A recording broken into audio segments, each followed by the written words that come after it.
My name is Elizabeth Pampalone, and I'm going to talk to you about reviews.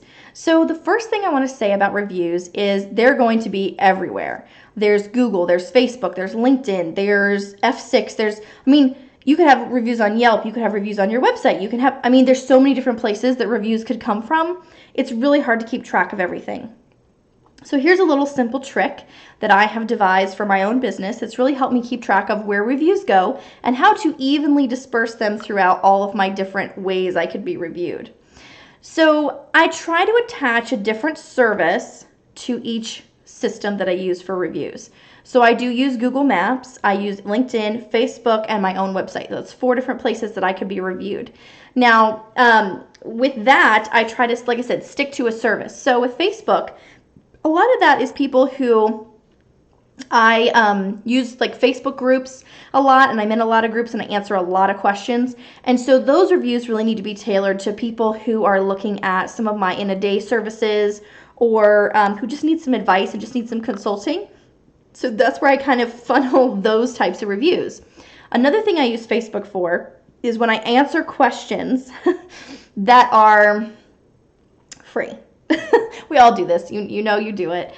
You get someone who you really want to help and you just say, okay, I will help you for free. But instead of just helping someone for free and letting it be that, I ask them, hey, in payment, in return, all I ask is you send me a review, because usually at that moment they're super happy. They're super happy you helped them for free, and they are willing to just take the 5 minutes and review you right away. Maybe use that for a platform that doesn't get reviewed very often. Maybe you forget about LinkedIn. Use your LinkedIn for that and say, hey, can you review me on LinkedIn? Here's the link. But try to make sure it's where those people are. So you don't want to use LinkedIn for your residential customers if you have those, because they may not have LinkedIn, but they have Facebook, or they have Google Maps. They could definitely do Google. So, kind of take something that you do all the time, something you know you're going to want to review for, like free work or free consulting, or like my in-a-day products. We have website in a day, social media in a day, things like that. And I have a lot of people who have reviewed me on Facebook for that. And for websites, I actually use people who have physical locations, because not all my website clients have a physical locale. Someone else who's on Google Maps, I have them review me so that their Google Maps thing kind of shows up on mine as well, so people see that I have local clients too and not just international. So kind of using reviews for what you're using them for. Kind of like with my social media philosophy, I would say, that you don't use social media the way they tell you to use social media. You use social media the way that you should use social media. And so I do the same thing with reviews. I use Facebook for my free stuff and for my in-a-day products, my lower end products that are just for that like getting started person, that person who's just like startup. And then I use LinkedIn for my professionals that are 2, 3, 4 years in business, and they can see other professionals who are 2, 3, 4 years in business and up, and they're reviewing me on there. And then on my website, I have reviews for specific products. The reviews on my website are really for where I want people to have a certain feeling. I want that certain,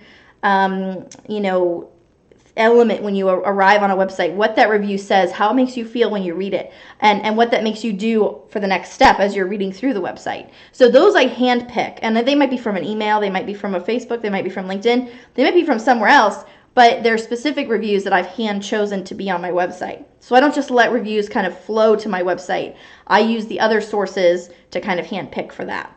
But for the others, for Facebook, like I said, startups are my reviews for startups are there, and I send my startups there when they inquire about my services.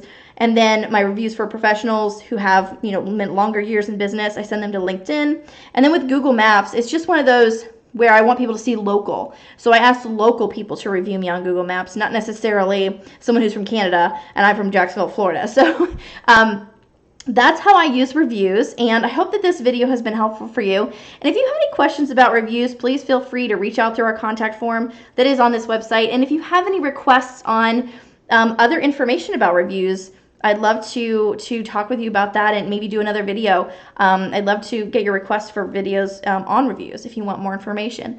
And I'll say one last thing about reviews. Depending on the industry, this is a little tricky part. You may or may not be able to do contests for reviews. So let's say if you review us, then we'll give you a $10 gift card, because that's basically paying for a review.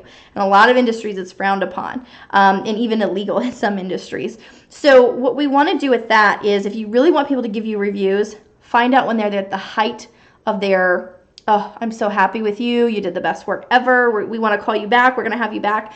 Find out when they're at the height of that.